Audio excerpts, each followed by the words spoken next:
Good evening all of you.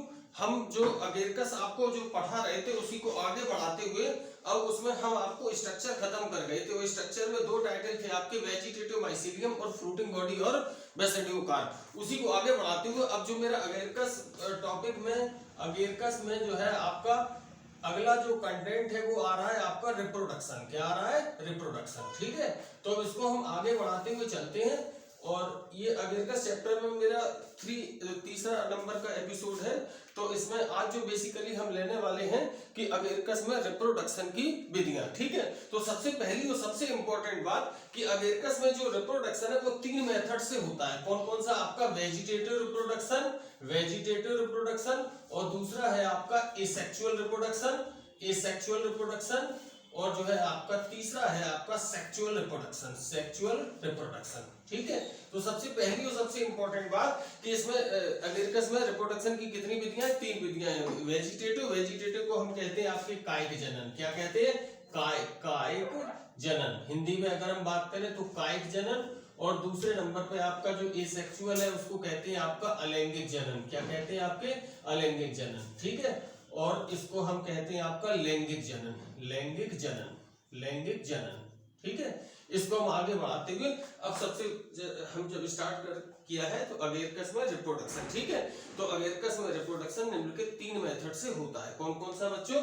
Vegetative reproduction, number दूसरा asexual reproduction, और तीसरे number पे सेक्सुअल रिप्रोडक्शन। इसको हम हिंदी में कहते हैं कायिक जनन, दूसरे वाले को कहते हैं अलैंगिक जनन, और तीसरे को लैंगिक जनन। अब हम पहला टाइटल हमने मान लीजिए अपने नोट्स में डाला हुआ है वेजिटेटिव रिप्रोडक्शन। ठीक है, तो वेजिटेटिव रिप्रोडक्शन की क्या विधियां हैं कि इसमें जो है आपका कि वेजिटेटिव रिप्रोडक्शन जो है आपका कि क्या नाम, इसमें क्या होता है कि जैसे जो आपके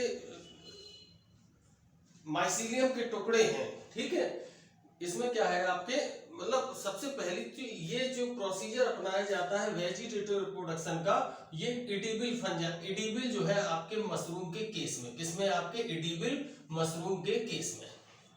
मतलब वेजिटेटिव रिप्रोडक्शन जो एप्लीकेबल होता है, जो खाद्य मशरूमों का जो प्रोपोगेशन है वो वेजिटेटिव मेथड से होता है। और इसमें क्या होता है आपका कि इसमें जो है आपके सेकेंडरी डाइकैरियोटिक माइसीलियम के टुकड़े, क्या है आपका सेकेंडरी जो है आपके डाइकैरियोटिक माइसीलियम के टुकड़े, सेकेंडरी डाइकैरियोटिक माइसीलियम के टुकड़े। और ये क्या होते हैं? कार्बनिक खाद देने से, आपके ऑर्गेनिक मैन्योर देने से। क्योंकि एक चीज हम जानते हैं कि इसका हम जो है आपका जो बताया था कि आपको ये एक सैप्रोफिटिक फंजाई है। सैप्रोफिटिक का मतलब क्या हुआ आपका? ये जो है सड़े गले मृत कार्बनिक पदार्थों पर ग्रो करता है। ठीक है, तो खाद मतलब ये जो है आपके वेजिटेटिव रिप्रोडक्शन है वो एडिबल मशरूम के केस में क्या है आपका एप्लीकेबल होता है। यह जो है आपके खाद्य जो एडिबल फंजाई है उनका प्रोपोगेशन वेजिटेटिव मेथड से होता है। इसमें क्या होता है कि जो है आपके सेकेंडरी डाइकैरियोटिक माइसीलियम के टुकड़े कार्बनिक खाद्य युक्त जो है आपके टुकड़े कार्बनिक खाद्य युक्त वो इनोकुलम के रूप में प्रयोग होते हैं। काय के रूप में? आपके इनोकुलम के रूप में प्रयोग होते हैं। और ये न कार्बनिक खाद्य युक्त मिट्टी में बोकर इनसे जो है फ्रूटिंग बॉडी प्राप्त की जाती है। क्या प्राप्त किया जाता है? Fruiting body. तो केवल हमें इतना जो है लिखना है वेजिटेटिव रिप्रोडक्शन में, इसमें कहीं कोई फिक्र नहीं है। तो हम कह सकते हैं अगर हम इसको दोबारा पढ़ें हेडिंग डाल के, वेजिटेटिव रिप्रोडक्शन की जो है आपके क्या नाम, एडिबल मशरूम का जो है आपका प्रोपोगेशन वेजिटेटिव मेथड से होता है। ठीक है, सेकेंडरी डाइकैरियोटिक माइसीलियम के टुकड़े इस विधि में इनोकुलम के रूप में प्रयोग किए जाते हैं। इन्हें कार्बनिक खाद्य युक्त जो है आपकी मिट्टी में बोकर इनसे क्या प्राप्त की जाती है? आपकी फ्रूटिंग बॉडी। केवल हम इतना लिख देंगे तो मेरा वेजिटेटिव मेथड क्या हो जाएगा आपका? कंप्लीट। ठीक है, अब बात करते हैं आपके एसेक्सुअल रिप्रोडक्शन की। तो इसमें तो कहीं कोई प्रॉब्लम है ही नहीं, आपको समझा दिया है, फिगर कोई है नहीं है इसमें, तो कोई ऐसी समस्या है ही नहीं। ठीक है, अब देखिए बात करते हैं हम एसेक्सुअल रिप्रोडक्शन की, अलैंगिक जनन की। ठीक है, तो इसमें क्या है आपके अगेरकस में जो है आपके ऐसा कोई वास्ट प्रोसीजर नहीं है, यानी कि अलैंगिक जनन की अलैंगिक मतलब इसमें जो है आपके अगेरकस में एसेक्सुअल रिप्रोडक्शन जो है आपकी सामान्य विधि नहीं है। सीधा सीधा हम ये तो कह दें कि अगेरकस में जो एसेक्सुअल रिप्रोडक्शन है वो क्लैमिडोस्पोर्स के द्वारा होता है। काय के द्वारा होता है? आपका क्लैमिडोस्पोर्स के द्वारा होता है। या ये आपके जो स्पोर्स हैं वो रिस्पॉन्सिबल हैं या एसेक्सुअल रिप्रोडक्शन का कार्य करते हैं, ठीक है। और ये जो है क्या करते हैं आपके, ये जो है ये स्पोर सेकेंडरी हाइफी में इंटर कैलोरी ग्रोथ करते हैं। क्या करते हैं? आपके सेकेंडरी हाइफी में जो है क्या करते हैं आपके inter calorie growth, secondary hyphae में क्या नाम जो है आपके इंटर कैलोरी ग्रोथ करते हैं। और उनके जर्मिनेशन से, इनके जर्मिनेशन से क्या होता है, इनके जर्मिनेशन से सेकेंडरी माइसीलियम बनता है। तो केवल हमें इतना लिखना है एसेक्सुअल रिप्रोडक्शन में, ठीक है। तो इसमें कहीं कोई प्रॉब्लम नहीं है कि अगेरकस में एसेक्सुअल रिप्रोडक्शन क्लैमिडोस्पोर्स के द्वारा होता है। और ये स्पोर्स जो है आपके सेकेंडरी हाइफी की ऐसे कि ये जो स्पोर्स हैं आपके ये सेकेंडरी हाइफी की इंटर कैलोरी ग्रोथ से उत्पन्न होते हैं और इनकी जर्मिनेशन से सेकेंडरी डाइकैरियोटिक माइसीलियम बनता है, ठीक है। अब बात करते हैं लैंगिक जनन की या जो है आपकी सेक्सुअल रिप्रोडक्शन की। देखिए जरा हेडिंग डालते हैं हम लोग सेक्सुअल रिप्रोडक्शन, अगेरकस सेक्सुअल रिप्रोडक्शन, सेक्सुअल रिप्रोडक्शन, ठीक है।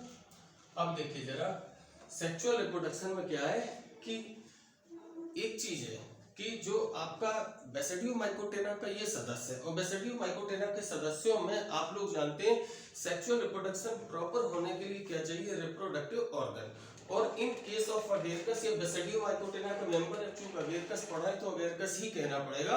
तो अगेरकस में क्या होता है कि सेक्स ऑर्गन का अभाव होता है। काय का अभाव होता है? आपका सेक्स ऑर्गन आर एब्सेंट, ठीक है। अब एक आपके दिमाग में एक क्वेश्चन मार्क लगा होगा कि सर तो हमें पढ़ा रहे हैं सेक्सुअल रिप्रोडक्शन और सबसे पहले सेंटेंस में ही इन्होंने कह दिया है कि इसमें सेक्सुअल रिप्रोडक्शन तो पढ़ी है लेकिन जो है सेक्स ऑर्गन क्या है आपके एब्सेंट है। तो सेक्स ऑर्गन जब नहीं होंगे तो फिर सेक्सुअल रिप्रोडक्शन होगा कैसे? क्योंकि सेक्सुअल रिप्रोडक्शन की कंडीशन होती है उसमें male reproductive organ and female reproductive organ well develop जो है आपके चाहिए।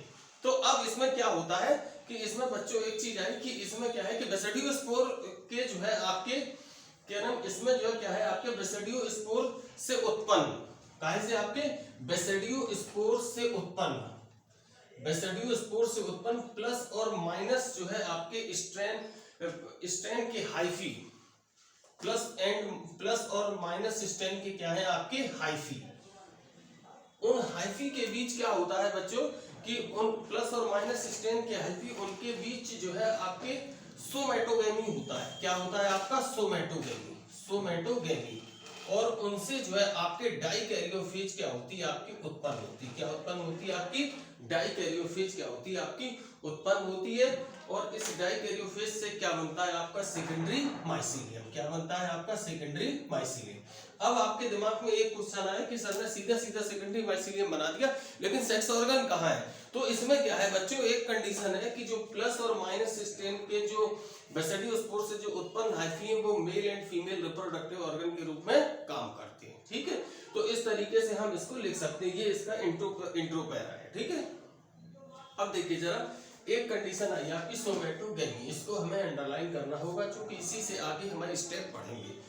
सबसे पहला बात बोला है आपको अगेरकस में सेक्सुअल, अगेरकस में हेडिंग हमने डाला हुआ सेक्सुअल रिप्रोडक्शन। अगेरकस में सेक्स ऑर्गन का क्या होता है आपका? अभाव होता है, ठीक है। और बेसिडियो स्पोर से उत्पन्न डिफरेंट स्ट्रैंड के हाइफी प्लस और माइनस, ये जो है male and female reproductive organ के रूप में काम करते हैं। और इन दोनों के बीच में क्या होता है आपका? सोमैटोगेमी एंड देन डाइकैरियोफेज एस्टैब्लिश होती है और इसके बाद क्या बनता है आपका? सेकेंडरी माइसीलियम, ठीक है। इसके बाद क्या है कि जब दो हाइफी के बीच सोमैटोगेमी के फलस्वरूप जो है इन सोमैटोगेमी होती तो इस सोमैटोगेमी के डिफरेंट स्टेप्स हैं, ठीक है।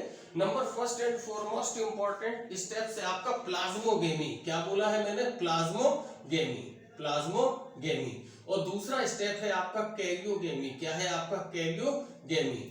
और तीसरा स्टेप है आपका मियोसिस। क्या है आपका? मियोसिस, ठीक है। सबसे पहला बोला है प्लाज्मोगेमी, और इसके बाद दूसरा क्या बोला है आपका कैरियोगेमी, और तीसरे नंबर पे मियोसिस। ठीक है, तो इसमें सबसे पहली बात, अब इन स्टेप्स को हमें समझाना होगा, इसके बाद फिर हमारा ये जो है सेक्सुअल रिप्रोडक्शन के स्टेप्स आपके आगे बढ़ेंगे। ठीक है, तो आज का मेरा जो कंटेंट है वो हम इसको इन स्टेप इंट्रो पैरा करके कल इन पर डिस्कशन करके फिर इसको हम आगे बढ़ाते हैं। ठीक है, स्टेप 4 में आपका जाएगा आगे।